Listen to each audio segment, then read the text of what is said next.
that moment of guilt turns into godly sorrow, and then you go to God and say, God, I'm going to acknowledge before you and own up with you what I've done wrong, and to name what you've done wrong to God.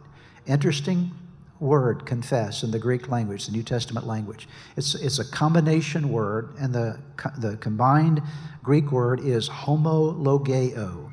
Two words, homo, same, logeo, word. So homologeo, confess, means to say the same thing about your sin that God says about it. That is, if God says it's wrong, you agree it's wrong, okay? You don't argue with God and say, hey, God, I have a reason for this. This is justified. In fact, part of the problem with our world today is we've lost wrong and right and wrong. We've lost the awareness of what God says is appropriate, what God says is inappropriate. And so we've got people making up their own ways in this world now, and this called relativism. Whatever feels good to me is okay as long as I can justify it. No, that's not God's way. God's way is this is right and this is wrong, and when I violate it, I agree with God and say, God, you're right, I'm wrong. That's called confession.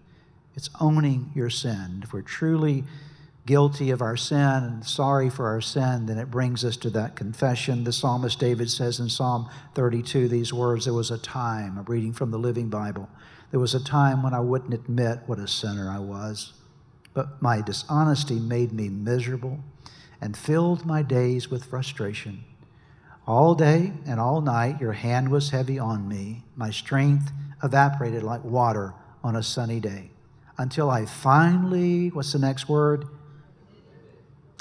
Come on, church. I finally admitted all my sins to you and stopped trying to hide them.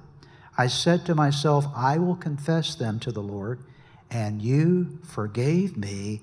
All my guilt is gone. I think that's a great place to add a hallelujah. Don't you think so? Okay. All my guilt is gone. Okay.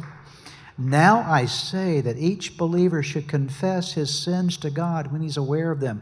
While there is time to be forgiven, judgment will not touch him if he does. So we confess. We go to God and say, God, I'm really, really sorry. I'm sorry when you said to go to Nineveh, I went to Tarshish. I'm sorry when you said to do this, I did that. I'm sorry, and God, I confess this sin to you. I ask you to forgive me.